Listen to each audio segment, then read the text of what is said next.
Alhamdulillah wassalatu wassalamu ala Rasulillah. Kita lanjutkan pembahasan ya sedikit tentang doa dan zikir. Di sini jelaskan beberapa manfaat ya dari doa dan zikir. Di sini sebutkan cukup banyak ya, kurang lebih ada berapa ini Ibu? Ya, kita nggak mungkin baca selesaikan semuanya ini. Kita ya ada 50. Ya banyak sekali. Ya dibawakan oleh penulis, ada kurang lebih 50 manfaat ya dari doa dan zikir. Kita baca ya sebagiannya pada kesempatan ini. Dikatakan oleh penulis di sini rahimahullahu taala, manfaat doa dan zikir mengingat Allah SWT itu banyak sekali. Bahkan jika dijabarkan akan bisa mencapai 100 lebih. Dan di sini beliau menyebutkan sebagiannya saja, di antaranya kata beliau yang pertama mendatangkan keridhaan Allah Subhanahu wa taala. Yang kedua yang mengusir syaitan, menundukkannya dan juga mengenyahkannya. Yang ketiga menghilangkan kesedihan jiwa dan sekaligus ya kemuraman hati. Ya, dengan dia banyak doa dan zikir maka dia akan tenang jiwanya, tidak sedih. Kemudian yang keempat mendatangkan kegembiraan dalam jiwa serta ketenteraman dalam hati. Yang kelima menguatkan rohani dan jasmani. Ya, orang yang ya suka berdoa dan berzikir maka sehat ya rohani dan jasmaninya. Kemudian yang keenam membuat hati dan wajahnya berseri-seri. Ya, hati dan wajahnya ya berseri-seri. Ya, orang yang suka berzikir maka mukanya, wajahnya itu bercahaya dia. Ya, beda dengan orang yang gak pernah berzikir, ya gak pernah berdoa kepada Allah Subhanahu wa taala. Ya, meskipun wajahnya putih tapi tidak ada cahayanya. Ya, gak ada cahayanya, tidak bercahaya. Kemudian yang ketujuh melapangkan rizki. Melapangkan rizki. Ya, orang yang berdoa dan berzikir maka akan dimudahkan rizkinya oleh Allah Subhanahu wa taala. Yang kedelapan menimbulkan karisma dan rasa ataupun sikap percaya diri. Ya, orang yang berdoa berzikir maka dia lebih percaya diri dalam hidupnya. Kemudian kesembilan menumbuhkan rasa cinta kepada Allah Tabaraka wa taala yang termasuk ruh dari Islam, menjadi inti agama, poros kebahagiaan dan keselamatan jiwa hamba. Ya, jadi orang yang berzikir dan berdoa maka dia akan tumbuh cinta kecintaannya kepada Allah Subhanahu wa taala. Zikir itu bagaikan pintu cinta yang hakiki, ya hingga jalan untuk menggapai rasa tersebut sangat agung dan lurus.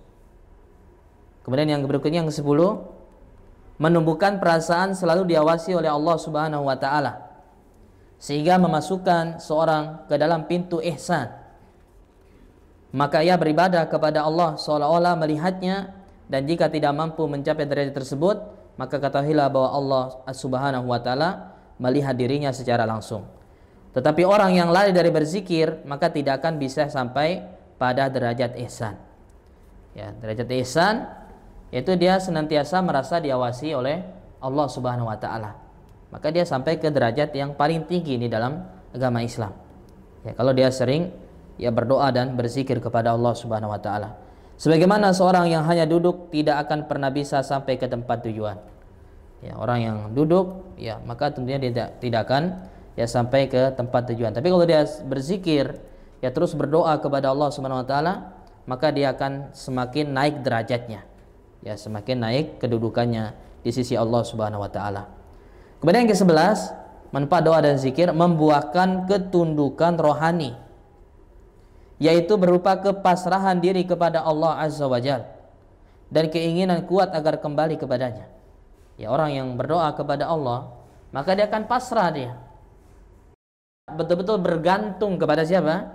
Kepada Allah Subhanahu wa taala. Dan dia ya ingin kembali kepada Allah Subhanahu wa taala. Selagi dia lebih banyak kembali kepada Allah dengan sering menyebut nama-namanya, maka dalam keadaan bagaimanapun dia pun mudah menundukkan hati kepada Rabb-Nya.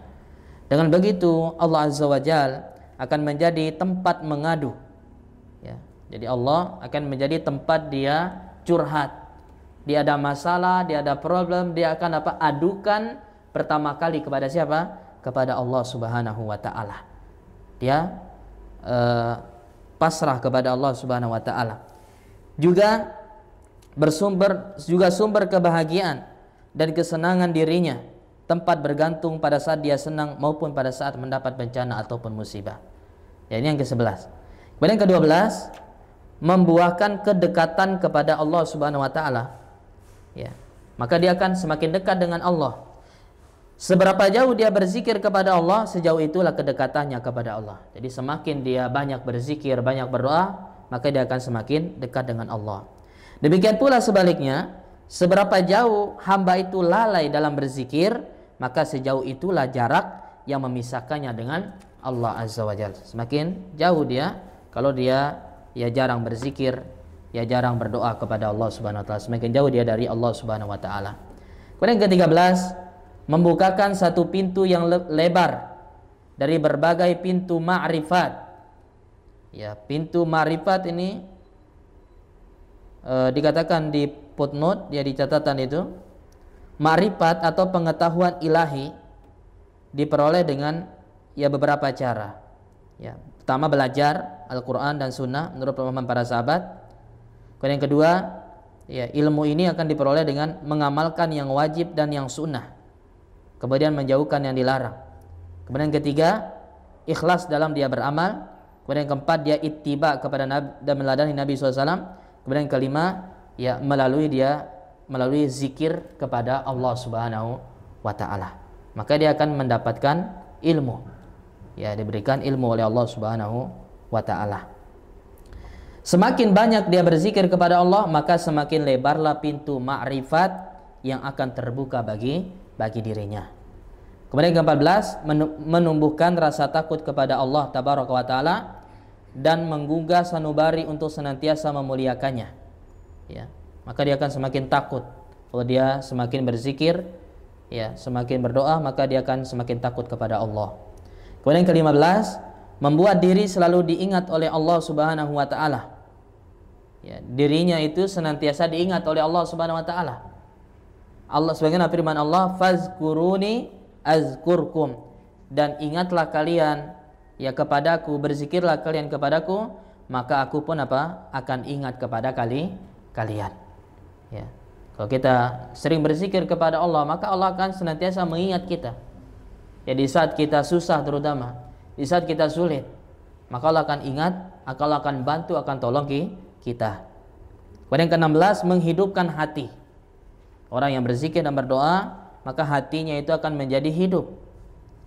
Ya, ada perkataan yang indah dari Syekhul Islam Ibnu Taimiyah rahimahullah. Beliau berkata, fungsi zikir bagi hati sama dengan fungsi air bagi ikan. Sama itu.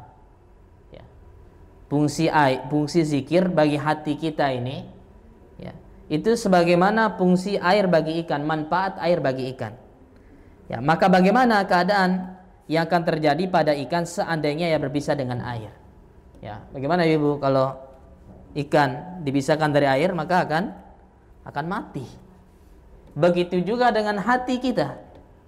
Ya, ketika ada dipisahkan dari zikir, maka hati itu akan akan mati. Ya, akan mati. Karena hati ini ada 3 kata para ulama, ada hati yang mati, ada hati yang hidup, kemudian ada hati yang sakit. Ya, hati yang sakit. Kemudian ke-17, zikir itu adalah santapan hati dan ruh. Ya, zikir itu adalah santapan hati dan ruh. Jika hati dan ruh kehilangan santapannya, ya, maka kondisinya sama dengan badan manakala tidak memperoleh asupan makanan. Ya, di zikir ini adalah makanan bagi hati kita.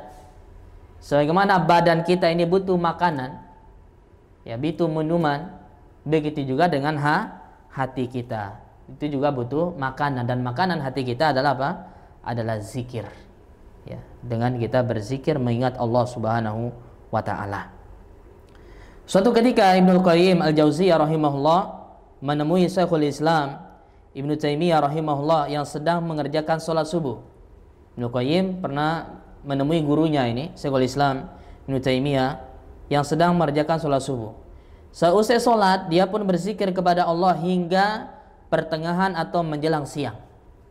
Ya, jadi beliau Syekhul Islam kebiasaannya ya habis sholat subuh itu tetap di masjid, nggak keluar masjid.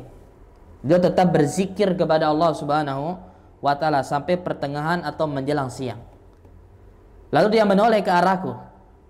Ya, kata Ibnu Qayyim, lalu Ibnu Taimiyah menoleh kepadaku dan memberitahukan. Ya, beliau berkata apa? Inilah santapanku. Inilah makananku. Kata Ibnu Taimiyah. Andai aku tidak memperoleh santapan ini, tentu kekuatanku akan hilang. Jadi ini kunci kekuatan dari Syekhul Islam Ibnu Taimiyah. Bagaimana beliau bisa kuat? Ya, ilmunya bisa kuat, ibadahnya bisa kuat, jihadnya bisa kuat. Ya, semuanya adalah apa? Ya, dari apa? Dari zikir, kebiasaan beliau berzikir kepada Allah Subhanahu wa Ta'ala. Kemudian Syekhul Islam rahimahullah kemudian mengatakan, ya kata Syekhul Islam juga, aku tidak meninggalkan zikir terkecuali dengan niat untuk mengistirahatkan jiwaku. Jadi beliau ya terus berzikir kepada Allah Subhanahu wa Ta'ala, kecuali ya dengan niat untuk mengistirahatkan jiwaku. Istirahat ini artinya persiapan untuk kembali berzikir. Istirahat ini ya persiapan untuk kembali berzikir. Jadi beliau senantiasa terus berzikir kepada Allah Subhanahu wa Ta'ala. Kemudian yang ke-18, membersihkan hati jiwa dari karatnya. Ya, membersihkan hati atau jiwa dari karatnya, karena hati ini juga bisa berkarat ya, dan bisa mati. Ya, bisa rusak. Segala sesuatu ada karatnya, dan karat pada hati kita adalah lalai serta hawa nafsu. Untuk membersihkan karat itu, seorang hamba harus bertobat, berzikir, dan beristighfar kepada Allah Subhanahu wa Ta'ala. Kemudian ke-19, menghapus atau menghilangkan kesalahan.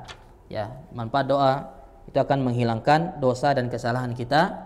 Zikir merupakan satu kebaikan yang paling agung, sementara kebaikan benar-benar dapat menyingkirkan keburukan. Kemudian yang ke-20, mungkin yang terakhir ini yang 20, memupus kerisauan di dalam hubungan antara dirinya dengan Allah Subhanahu wa Ta'ala.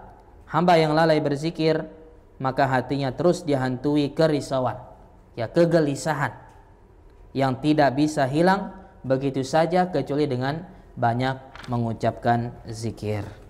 Ya, jadi ini banyak sekali manfaatnya. Ya, mungkin pada kesempatan ini kita ambil 20 saja. Ya, insyaallah kita lanjutkan ya di pertemuan berikutnya insyaallah taala. Demikian, semoga bermanfaat. Ada pertanyaan lagi, Ibu? Khalas ya. Jika tidak ada, ya kita tidak lupa berdoa kepada Allah Subhanahu wa Ta'ala. Mudah-mudahan ya Allah Subhanahu wa Ta'ala ya menerima ya ibadah kita, ya diantaranya kita menuntut ilmu ini, mudah-mudahan Allah balas dengan pahala yang besar. Kemudian Allah senantiasa berikan keistiqomahan kepada kita dalam menuntut ilmu agama ini. Dan mudah-mudahan Allah Subhanahu wa Ta'ala juga menjadikan ya keluarga kita semua ya orang-orang yang soleh dan orang-orang yang solihah. Begitu juga dengan anak-anak ya keturunan kita, dijadikan semuanya anak-anak yang soleh dan anak yang soleha. Amin ya rabbal alamin. Demikian kita tutup dengan baca doa kafaratul majelis. Subhanakallahumma bihamdik, asyhadu an la ilaha illa anta, astaghfiruka wa atubu ilaik. Assalamualaikum warahmatullahi wabarakatuh.